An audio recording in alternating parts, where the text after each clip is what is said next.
Chabela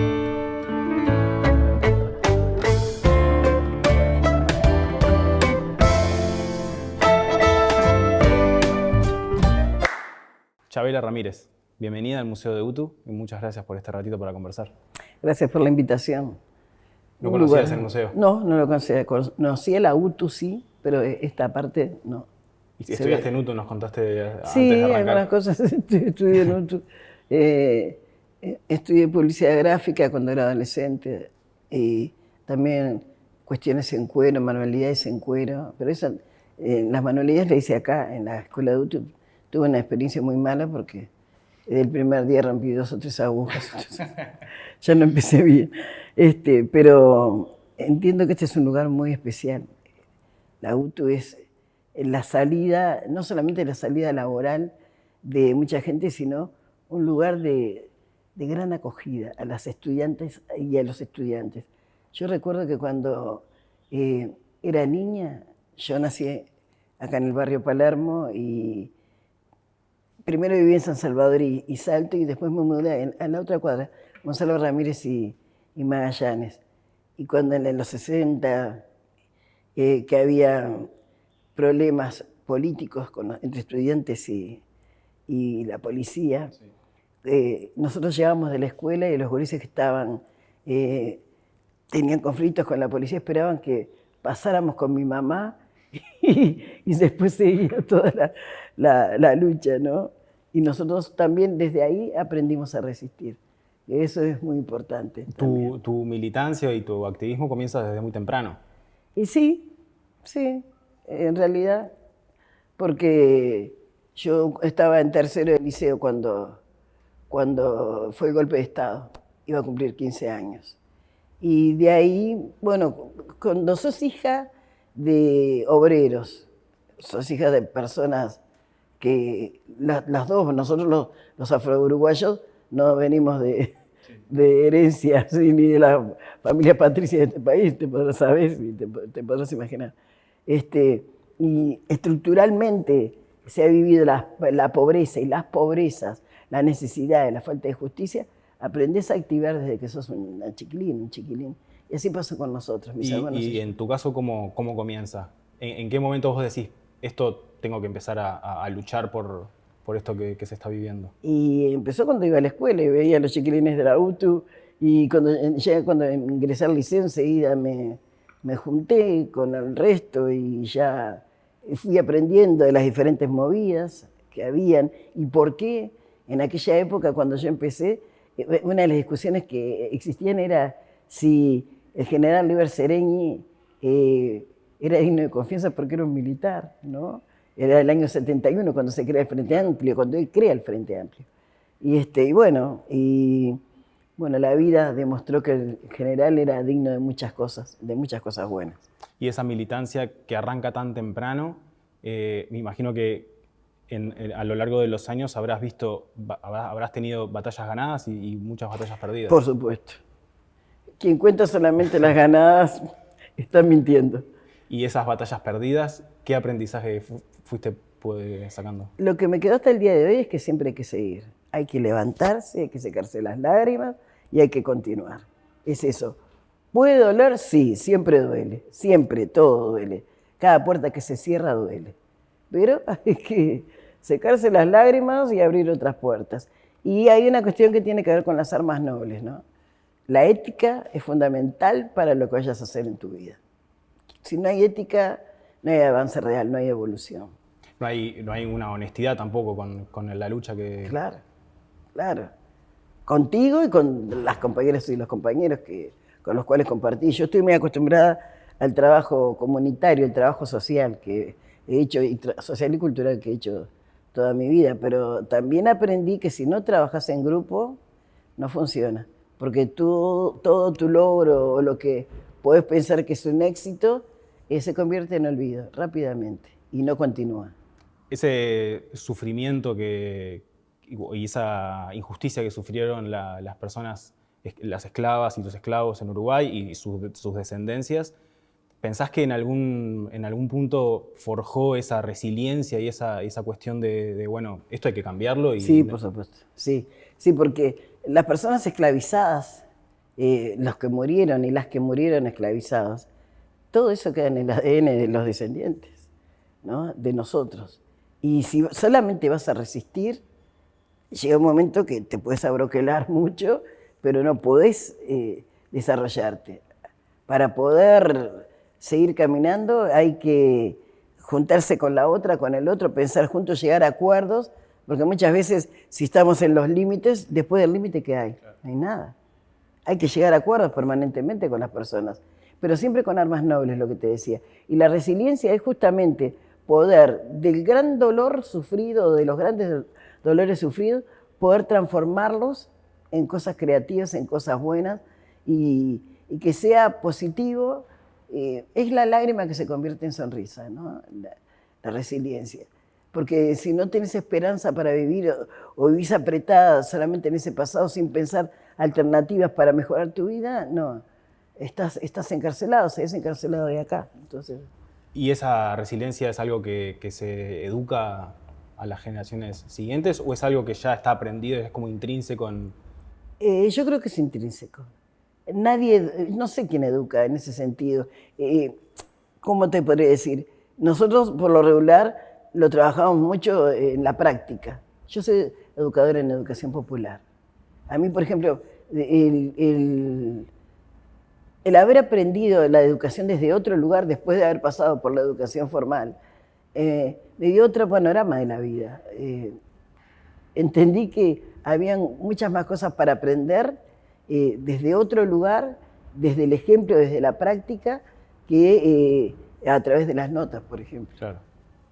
El aprendizaje que ustedes, que la colectividad afro acá en Uruguay tiene o tuvo, o pienso yo, es un boca a boca, ¿no? Porque en los libros oficiales la historia es completamente distinta a lo que en realidad fue. Claro, le tenía que cantar a los ganadores. Claro.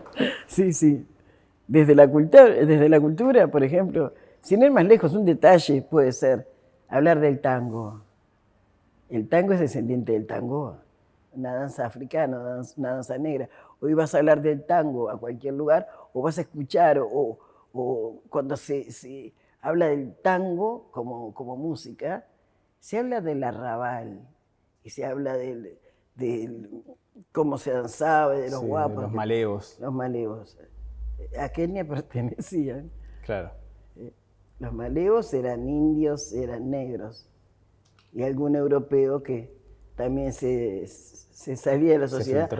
Claro, porque hay una cosa es que te excluyan y otra cosa es que te excluyes, que abandones. Son situaciones completamente diferentes, ¿no? ¿Y por qué pensás que se dio así la historia? Porque trabajando para esta entrevista me di cuenta, o nos dimos cuenta de que la cultura afro, la comunidad afro forma parte de Uruguay desde el principio, desde antes. Desde antes. Y eso en realidad es algo que no se nos cuenta. Es que el mundo hegemónico no nos va a contar, ni a vos, ni a mí, ni a quienes estemos, ¿no? Hay algo que está ya impuesto en el mundo occidental y cristiano, porque tenemos que hablar de eso. Sí, sí. El mundo occidental y cristiano no le cuenta a las personas que aquí vivimos cuál es el origen, porque tienen que ir a la destrucción, tienen que mostrar, cuando en la escuela, por ejemplo, cuando te hablaban de Álvar Núñez, cabeza de vaca, ¿qué decían? Pedro de Mendoza, ¿qué decían que eran? ¿Los adelantados? ¿Eran adelantados o eran genocidas? Claro. Hay cosas que para imponer una idea se ha recurrido siempre a ocultar cosas que realmente hay que reparar, cosas que realmente hay que reponer. Y entre esas cosas estamos las minorías étnicas, que nos dicen minorías étnicas, a pueblos originarios. Y nosotros, los pueblos originarios, son los dueños de esta tierra. Esto no es una pavada. Y a los antepasados nuestros nunca vinieron en forma forzosa. Yo no sé si ustedes saben, o la gente por lo regular sabe, que las personas que traían eran niños y adolescentes, por sobre todas las cosas. Ya cuando estaban en edad de procrear, secuestro y después con el tiempo arreglos en forma subalterna de los reyes africanos para poder este continente repoblarlo después del genocidio a los dueños de la tierra Y después vino la otra parte, ¿no? El blanqueamiento de la ciudad. Acá los primeros africanos que llegaron fueron en 1680 a Colonia de Sacramento, cuando Portugal ya se estaba acercando mucho el virreinato. Y después se funda Montevideo y ya vienen al poquito tiempo las primeras personas esclavizadas. Y notarás que digo personas esclavizadas, para cambiar el contexto. Claro. Y después cuando de las tantas guerras y guerrillas que hubo en el siglo XVIII, XIX, por la emancipación y demás, cuando viene la última abolición de la esclavitud, fue un chiste. Que tampoco es como nos las contaron. Claro, para nada, porque hablan de Oribe, como el segundo presidente de... ¿cómo se llama el primero que ya? Rivera. Rivera fue el genocida. El primero fue Rivera. Sí, no, pero el primer presidente fue Rivera, pero el genocida, eso sí puede. Pero el primer presidente que habla, era colorado, de la divisa colorada, que habla de la abolición real de la esclavitud. Bueno, en este momento no recuerdo su nombre, ya lo voy a recordar. Era reparando a los amos. Nunca para una persona esclavizada obtener la libertad, que la podías obtener a través de comprar tu libertad, que era muy cara. Las esclavizadas, cuando podían, compraban la libertad para sus hijos, porque todo lo que tenía que ver con la libertad de vientres no era real, era legal, pero no era real. Y bueno, después vino todo el tema de la leva, ¿no? Cuando empezaron las otras grandes guerras. Y cuando hubo una reacción de parte de los esclavizados que vivían en el oeste, se hizo un acuerdo. Quiero recordar los nombres y no puedo en este momento. De algunos caudillos locales, es un acuerdo que si iban a la guerra y estaban 6 meses en el ejército, 6 años en el ejército, iban a obtener la libertad, por eso iban a la guerra. Y bueno, cuando volvían de la guerra, los que volvían no tenían ni libertad, no tenían casa, vivienda, no tenían educación. Ahí estamos hablando de los libros no escritos. No tenían salud, porque a veces venían... había que amputar miembros, falta una pierna, falta un dedo, falta un brazo, lo que fuera. Y no tenían trabajo, porque en ese tiempo, entre la década del 30, 40, 50 y en adelante, empieza a llegar mucha gente de Europa, hacían arreglos de gobierno a gobierno, que venían con muchos sacrificios, sí, es verdad. Porque vinieron a Las Piedras, vinieron los gallegos en los primeros a Canelones y todo, vinieron con muchos sacrificios, pero tenían su vivienda asegurada, en acuerdos entre los gobiernos. Y para los africanos, ¿qué quedó? Quedó el cordón de cada ciudad, quedó el cordón de la ciudad, quedó fuera de los muros, vivir en casillas de lata. Esas eran las viviendas. Una marginación que también total. Es total. Total. Pero bueno, es todo eso que es parte de la historia del Uruguay, la historia no contada. Nosotros cuando éramos jóvenes y nos enseñaron otros mayores y hubieron muchas personas que investigaron también. Cuando se hablaba de eso, se hablaba en pequeñas comunidades y demás, y los demás, y después surge como organización, digamos, más combativa, surge a fines de los 80 Mundo Afro, éramos los jóvenes de aquella época, decían, ay, los negros tienen complejos. ¿Cuáles son los complejos? ¿Qué es lo complejo en todo esto? En fin, y así, pero no basta con contar la verdad, hay que buscar alternativas siempre para la equidad racial, la equidad de género, por supuesto, y para vivir en armonía. No puedes vivir toda la vida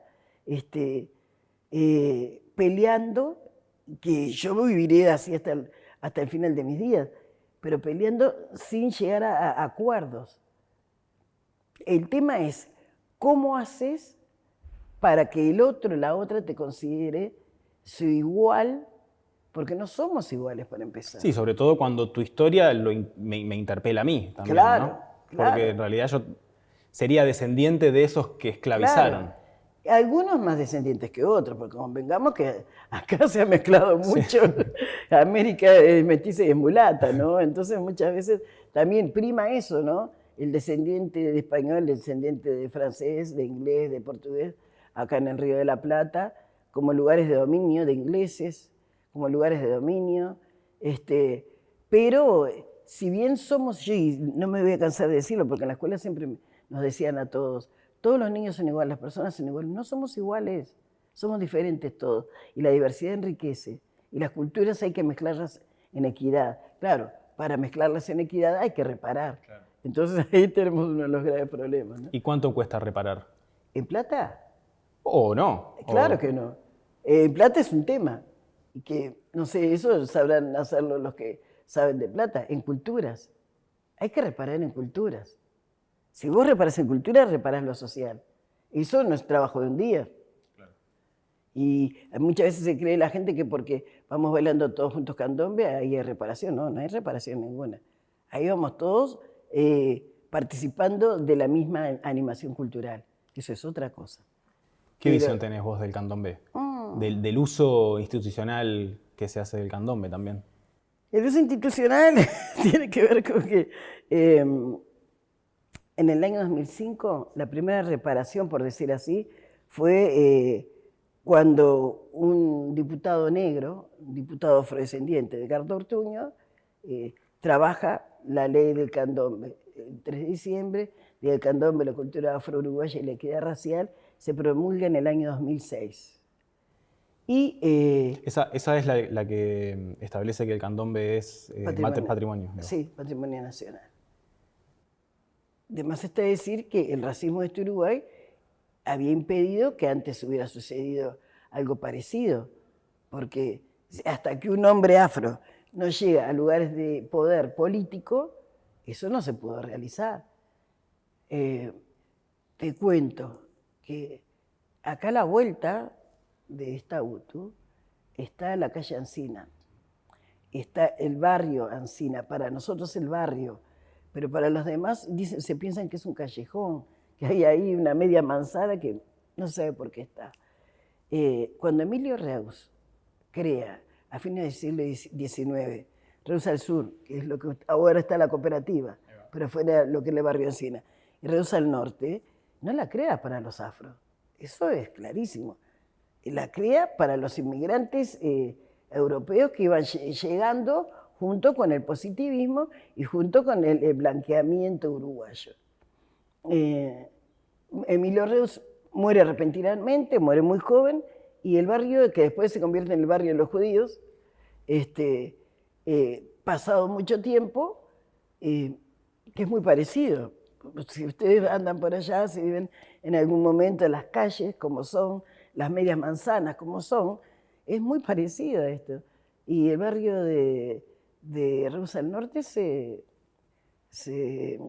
arregló, se pintó, las casas se reciclaron y el barrio Encina lo tiraron abajo. 14 de enero de 1979, dictadura cívico-militar. Y no fue hace tanto, aparte. No.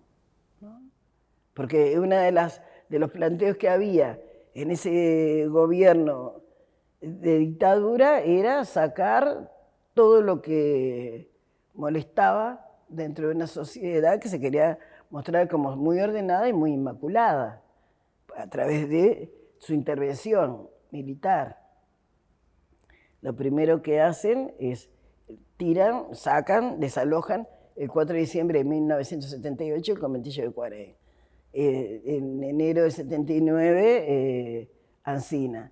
Y antes, en la aduana, en la Ciudad Vieja y en el Cordón, habían ido sacando en forma silenciosa a mucha gente, habían tirado, habían desalojado pequeños conventillos, que era la forma de arquitectura que era común en aquella época, había muchos. Si ustedes se fijan ahora, no hay conventillos. No quiere decir que me alegre o me entristezca, pero cambió la fisonomía de la ciudad totalmente. Y una de las formas más importantes de decir acá en el Uruguay no hay negros, como lo decía el presidente Sanguinetti, como lo decía De la Reta, todos esos personajes históricos ya, aunque Sanguinetti esté vivo, dicen en el Uruguay no hay negros, todo eso, o son muy poquitos, esa cosa bien folclórica, ¿no? Que quedan 2 o 3. No, no quedaron 2 o 3. Yo creo que somos un porcentaje mucho más alto del que se habla de un 10% de la población. Y en la mezcla que tiene que ver con la afrodescendencia, muchos de las personas que muchas veces ni siquiera saben que son afrodescendientes, eso tiene que ver con que si sos descendiente de alguna persona africana esclavizada, y aunque tu fisonomía, tu fenotipo sea completamente diferente al mío, sos afrodescendiente. Muchas personas lo descubren con el tiempo porque se pensaban o se creían o nos hicieron creer a todos que pertenecer a una etnia, nosotros por ejemplo perdimos mucho porque se habla de lenguaje, se habla de hábitos, se habla de muchas cosas, pero pertenecer a la etnia también hablaba de un color. Y los antiguos africanos que fueron traídos acá de la forma que llegaron, ¿no? Después se fueron mezclando también. Yo, por ejemplo, tengo antepasados africanos de pueblos originarios y tengo antepasados europeos también. ¿Me enorgullece? No. Pero también los tengo, hay que aceptarlo. Del mismo modo que las personas que tienen antepasados africanos, posiblemente no los enorgullezca, porque ser antepasado de un esclavo no le gusta a nadie, pero habrá que aceptarlo. Vos hace unos años conociste la identidad de tu tatarabuelo. Sí. ¿Qué sentiste cuando te enteraste cómo se llamaba? ¿Quién? Sí, estaba bautizado, por supuesto, ¿no? Sí, sí. Juan Antonio Correa. Sí, lo conocí a través de un compañero que lamentablemente ya cambió de plano, se llamaba Jorge Bustamante, y era, no me acuerdo el nombre, era genealogista. Y él le hizo la genealogía a muchas personas de nuestro colectivo. Para nosotros saber de nuestros ancestros fue algo muy bueno porque te identificás con tu pasado, ¿cómo puedo decir? Te amigás con tu pasado, ¿no? En el sentido de que las otras personas pueden decir desde la escuela y aún antes, como decía un poema, hay personas, sí, mi abuelo era de acá, mi bisabuelo era de allá, eran, ¿sabes? Hacia atrás. ¿Quién estaba? ¿Cómo se llamaban? Nosotros... Claro. Cuando Ponerle nombre también a la historia. Claro.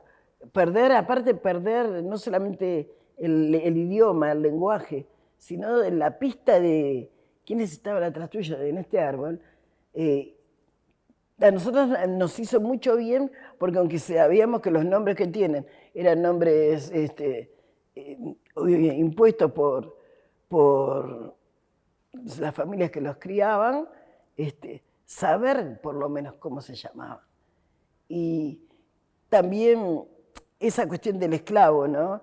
A mí me pasaba mucho cuando iba a la escuela. Los negros esclavos, borón, bombón, borón, todas esas cosas que pasan, ¿viste? Que, yo qué sé, yo me río ahora y le digo a mi nieta, a mis sobrinos nietos, les digo que no sufran por eso, y no le hablo de los reyes africanos ni nada, les digo que la justicia y la injusticia existen y tienen como causa no solamente el poder económico, sino una ideología de intolerancia que hace que quieran ver a los que no son iguales, verlos como menores, ¿no? La idea, con esto que te quiero decir, pensando siempre en la horizontalidad, las personas tenemos derecho, más allá de que existan las jerarquías para algunas cosas, tenemos derecho a sentirnos igual frente al otro, a la otra.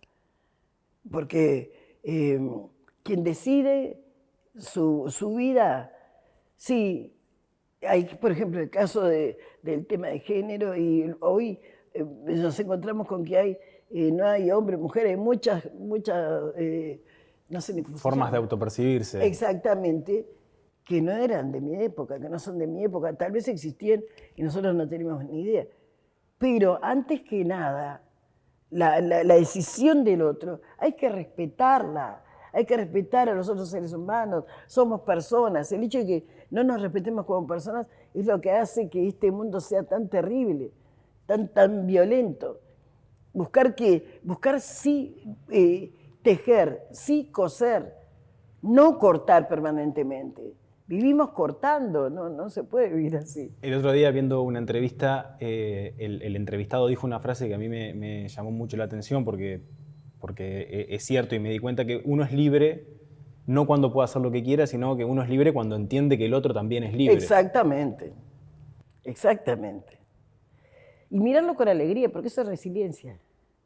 Mirar la libertad del otro, mirar la construcción de la otra, con alegría, porque la construcción de uno, nosotros tenemos un concepto, el concepto de Ubuntu, soy porque somos, que no es una simple palabra porque yo quiero ser afrocentrada, es simplemente ser parte de la comunidad, ponerse en los pies del otro y sentir o intentar hacer ese sentimiento, porque lo que el otro logra, también lo estoy logrando. Y si no lo logro, también puedo aceptarlo. Claro. Hay cosas que tienen que ver con un concepto de humanidad en horizontalidad, que no es la simple anarquía, es la convivencia más armónica y más deseable que podríamos tener. ¿Y cómo se maneja el resentimiento en ese caso? Un Porque me imagino que debe ser una carga muy pesada y yo nunca lo sentí, pero imagino que debe haber habido momentos en los que dijiste, esto no lo aguanto más. Sí, pasamos por todas las etapas.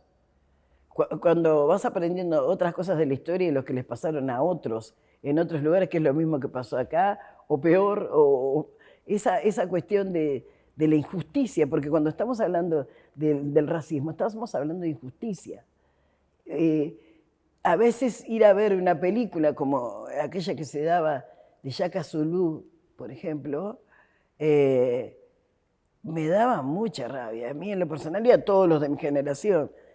Y mira, esto me hace recordar que en los años 90, 80 y pico, cerca de los 90, al actor de Shaka Zulu lo trajeron acá a Uruguay. ¿Sabes cómo lo trajeron?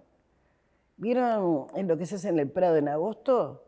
Que no es la semana del turismo. Sí, la Expo Prado. La Expo Prado, que lo hacen los oligarcas, ¿no? Lo hacen los oligarcas, porque traen las máquinas, traen sus cosas. Lo trajeron en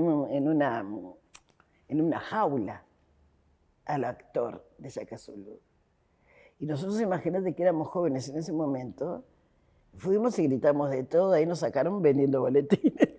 Eso también nos sacaron, pero te pueden sacar, pero no te pueden hacer olvidar, ¿no? El actor de esa película, de esa serie, que nosotros, ¿sabes cuándo la daban esa serie? La daban los domingos de noche, última hora. Mucha gente no lo veía. Los afrodescendientes, hoy en aquel momento negros, sí lo veíamos, ¿no? Y también está la otra parte. ¿Cómo vive una persona afrodescendiente siendo minoría desde el punto de vista cuantitativo en una sociedad como esta? Donde lo primero que se le enseña se les enseñaba a los niños era a discriminar, ¿no? Y no es lo mismo ser un niño gordo, que te discriminan por gordo, a ser un niño negro. Porque el gordo puede adelgazar y el negro no blanquea. Claro. Y así las mujeres muchas veces se lacian el pelo, las obligan también para tener una buena apariencia física frente al modelo hegemónico. Sí, claro, a mí me pasó. Terminé limpiando pisos y me encanta decirlo. Me encanta decirlo. Yo tocaba el piano, había hecho preparatoria de medicina, tenía buenas calificaciones, por suerte, siempre fui buen estudiante. Y terminé limpiando pisos. Primero empecé limpiando pisos en el Círculo Católico. Era menor todavía. Y después Pero siempre, en aquel momento buscábamos trabajo en la época de los militares en el Gallito Luis. Y salíamos a buscar trabajo, al Gallito Luis. Y cuando había que mandar cartas, no existían los mails, no existía nada. Claro. Y cuando se mandaba carta, y cuando te dan la entrevista, ya tomamos. ¿Sabes cuántas veces lo recibí? Es un montón de veces. Un montón de veces. Y no era porque fuera sucia, ni porque fuera mal vestida, no, era porque los negros no teníamos lugar. Imagínate a las personas afro que vivían en Encina para conseguir trabajo lo que era, pues yo vivía a 2 cuadras y no conseguía, por eso te digo, terminé limpiando pisos. Y los que vivían en Encina no podían decir que vivían en Encina. La discriminación es muy grande y frente a eso, con llorar no alcanza.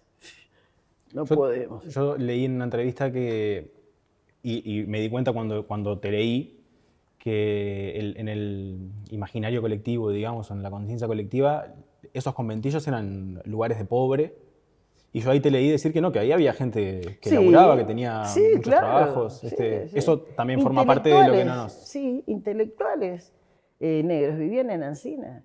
Porque además hay un aspecto que por lo regular nosotros no nos detenemos a pensar, ¿no?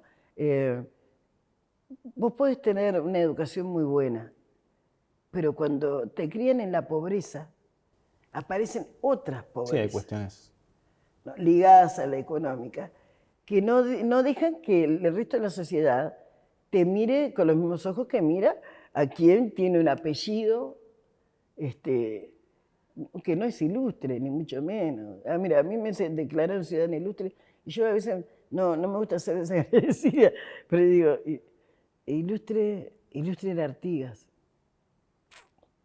Pero no por la familia de la que venía, sino por su pensamiento. Claro.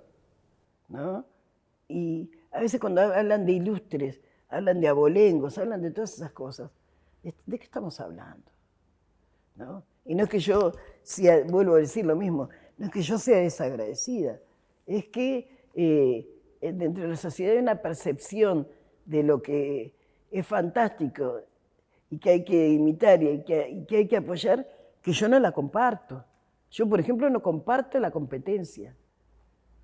Yo creo que hay formas educativas para las personas que, sin necesidad de concurso, llevan a la gente a que tenga una vida productiva y de gran sabiduría. Hay otras maneras. Que en Brasil, por ejemplo, hay otras formas educativas que nada tienen que ver con esta educación formal que nosotros vivimos. Basta leer un poco a Paulo Freire. Y entonces consideras al otro, a la otra, realmente, mental y emocionalmente, lo consideras tu par. Y a quien... yo te cuento algo así, ¿no?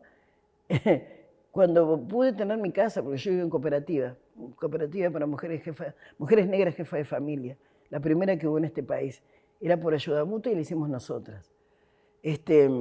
Cuando terminé mi cooperativa en el año 2010, dije, bueno, ahora sí, voy a volver a estudiar, ¿no? Pues yo tengo 2 hijos, tengo un hijo de 40 años y otro de 30, Diego y Edison Paredes se llaman mis hijos, y bueno, como toda familia, viste, que te divorcias y todas esas cosas. Sí, la vida pasa. Sí, y dije, ahora que voy a tener mi casa, voy a estudiar otra vez. Y me hice en el semestral, ahora, para mí era preparatorio antes, pero derecho, quinto y sexto, ¿no? Me puse a estudiar ahí. Y yo veía que en ese momento, te digo, yo hoy tengo 66 años. En aquel momento tenía 50 y algo, no sé, 50 y pico.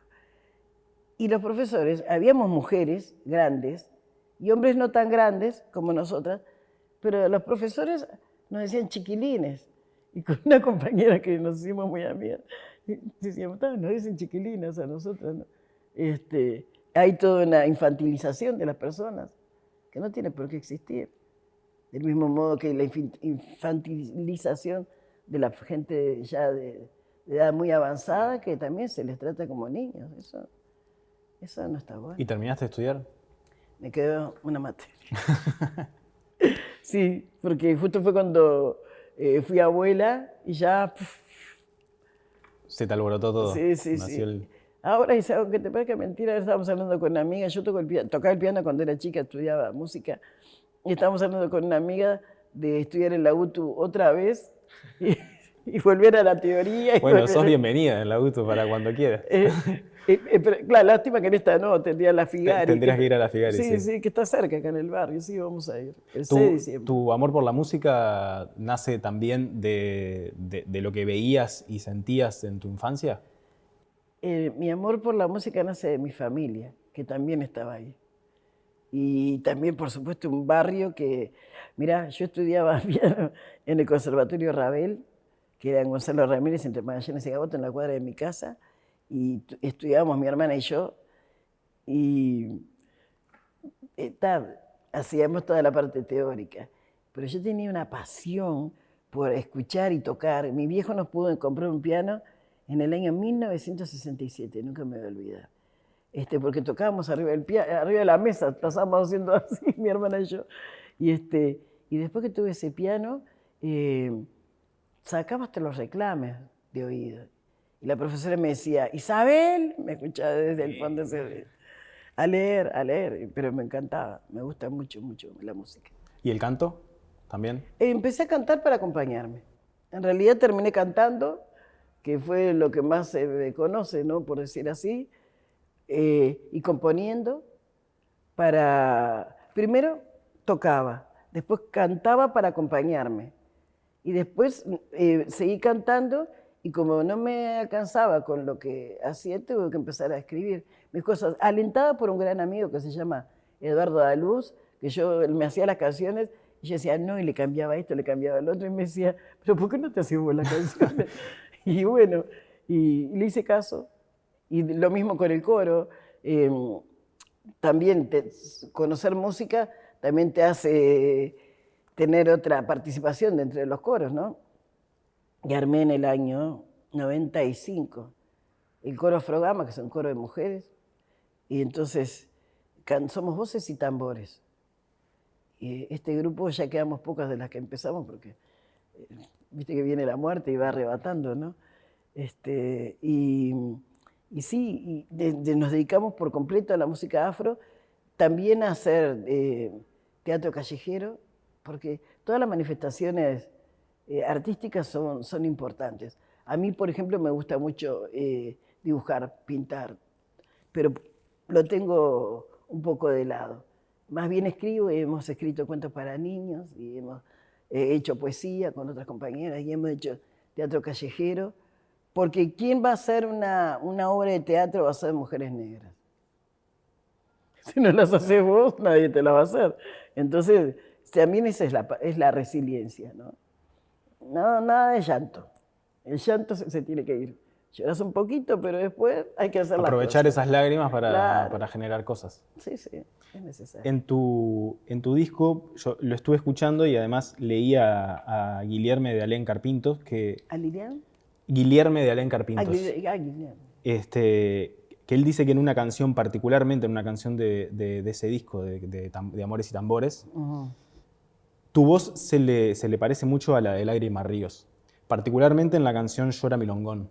Él tuvo esa crítica. No, realmente lo ¿Nunca la habías leído? No, nunca, no sabía. ¿Cómo fue el proceso de ese disco? Ese disco fue muy cómico porque yo tengo una amiga que se llama Clara Bierman, que cuando ella llega a Uruguay, ella es francesa, es judía francesa. Cuando ella llega a Uruguay, era una chiquilina, y nosotros justamente nos estábamos yendo del mundo afro en ese momento, y estábamos haciendo un baile a mediodía, ¿no? Por allá abajo, no me acuerdo cómo se llama, un lugar que es... Bueno, no ¿Por acá por el barrio? No, en la Ciudad Vieja. Ah, en la Ciudad Vieja. Estamos haciendo ese baile a mediodía. Y había yo con Fernando Tetis, había estado en su programa, y estaba haciendo la publicidad de eso. Y veo esa chiquilina ahí, nosotros estábamos todas cantando, porque siempre el canto siempre está. El canto y el baile. Y aparece esa chiquilina y una de las compañeras le pregunta de dónde viene, ¿no? Porque era tan flaquita. Y dice ella, no, yo soy francesa. ¿Y qué estás haciendo, nena, acá? ¿Viste? Nosotros siempre Sí, sí, tipo, acobijando. sí, sí, sí, sí, maternando como loca. Este, y, y bueno, dice, yo llegué, pero viví 2 años en España, hablaba bien el castellano, y nos hicimos amigas, y la empezamos a llevar y a traer a la gurisa para todos lados, y nos hicimos muy amigas. Y después ella se va, hoy es etnomusicóloga, ella se recibió su tesis la hizo con mi grupo, con Afrogama, ¿no? No sé por qué fue eso en realidad, pero fue así. Y empezó a venir todos los años, venía y nosotros siempre con ella con nosotras más bien. Y yo estaba con un disco que quería, en ese momento, como todas personas, pasadas por momentos de depresión, de angustias, enfermedades, etc. Y yo quería morir en aquel momento. Ahora no. Sí. Entonces yo le dije, Clara, llévate todos estos libros y estas cosas mías, llévatelas, porque yo no las quiero. No sé después para qué me van a quedar. Y ella me dijo, pero Chabela, llévatelas. Y al tiempo, al año siguiente, yo me habían operado de la cabeza, en ese momento me habían sacado el útero. ¿Viste cuando ya te empiezan a cortar por todos lados? Y, y, y bueno, ella vino un día y me dijo, Chabela, en diciembre, me escribió, en diciembre juntate unas cosas para armar un disco. Y yo ya había tenido 4 intentos de disco, uno de mi hermano y otros más que iban a fallar. Yo no quiero nada, ya, ¿viste? Vamos a hacer un disco. Y yo había estado en Francia en el 2010 y había cantado en diferentes lugares. Y ella guardó todo eso. Y yo había estado con Sergio Ortuño por la fecha de 3 de diciembre y hemos estado hablando sobre temas étnicos allá y eso, y el candombe. Ella guardó todo eso, con eso, pedacitos de actuaciones de nosotros, me juntó una plata para que yo grabara un disco. Es ese disco. Y me dijo, acá tenemos para que vos puedas grabar tu disco, elegí las canciones, lo que vos te parezca, y así lo hicimos, con la diferencia que ella me dijo para 8 personas, yo puse 24. Aparte yo he grabado con varios de mis amigos muchas cosas, que nosotros somos muy solidarios entre nosotros. Cuando alguien iba a grabar, los demás íbamos, nunca nos cobramos nada, ni mucho menos. No. Entonces, yo, si me tocaba grabar a mí, ¿cómo yo les iba a decir a ellos, ahora que vos no estás? Y así grabamos ese disco de Tambores y de Amores, que después tuvo también influencia en el sentido de participación de algunas personas que no estaban pensadas por mí, pero igual agradezco muchísimo que hayan estado. Pero yo hice lo que me pareció que era un cuadro de una época. Ese disco tiene que ver con los años 90, con los años de mostrar cómo se cantaba, cómo se tocaba, qué se decía y por qué se decían algunas cosas desde mi perspectiva, ¿no? En esa época. Y bueno, hicimos eso. Después armamos una banda. Bueno, claro, por supuesto que se fue para su país, todo, ¿no? Yo seguí con mi banda, aparte de Afrogama, cantando por ahí, por diferentes lugares, contando y cambiando cosas. Y ahora estoy pensando, con una amiga estuvimos en Brasil, hicimos una canción binacional de mujeres afro, que en algún momento la vamos a mostrar, y estoy pensando sí, me da vida y salud el universo, hacer un disco de milongones. ¿Por qué los milongones son tan poco importantes en las comparsas? Yo creo que los milongones no importan porque desde el punto de vista de lo que significa la folclorización, es un tema que interpela a otros. Entonces, no, por todo el mundo canta una milonga. La milonga sale del milongón. Porque quien crea que la milonga nació, ¿dónde? Por generación espontánea. No nació por generación espontánea. Sí. Y quedó el milongón que encapsulado en la comparsa de negros. Mejor porque así no se le ha tocado mucho. Y los milongones hablan del pasado, además también. De una forma u otra, hablan del pasado. Y voy a hacer, esos milongones, ese disco de milongones que voy a hacer, posiblemente no tenga ni mucha venta ni nada, pero va a quedar acá en la Biblioteca Nacional o en algún lugar como un registro. A mí me interesa dejar huellas, dejar registros de cosas. Igual el disco, por lo menos en Spotify, que es por donde yo lo escucho, tiene bastantes oyentes mensuales. No sé si vos sos de revisar esas cosas, ¿no? Yo sí. Yo lo estuve escuchando el otro día y veía que tenía 14.000, 15.000 oyentes mensuales, que me sorprendió, digamos, porque por lo menos en Uruguay no es de la música que se escucha en general. Entonces me sorprendió. No, me sorprendiste. Y hace poco, con un amigo, Lucas Leza, que es un gran músico, cuando en la época de la pandemia pasamos mal todas las personas, ¿no? Y me invitan para participar en una cuestión que sea el Ministerio de Cultura, en un concurso. Yo, viste que yo te digo, yo no estoy de acuerdo con los concursos. Y nunca había participado yo en concurso ni nada, me invitan como jurado. Y yo le digo a la gente, no quiero. ¿Cómo es esto? Entonces dice, te podemos mandar, pero mirá que no sé qué. Yo quiero saber cómo es eso, para ver cómo era un concurso. Tampoco supe, ¿eh? Pero resultó que terminando el concurso ganamos el primer premio con una canción que hicimos con Lucas. Y eso también me dio para pensar, ¿la canción es buena, es mala, es regular? Yo no lo sé. Si los demás juzgan que está bien, para ellos supongo que algo interesante debe tener. Claro, resonó en ellos. Sí, sí. Y de todos modos, sigo pensando lo mismo. Que se tienen que crear alternativas para que al Ministerio de Cultura lleguen todos los aportes culturales, sin necesidad de competir. Porque vos mañana escuchás esa canción que se llama Certidumbres, hicimos la letra, yo hice la mayoría de la letra, Lucas arregló la música y los arreglos musicales es muy bueno.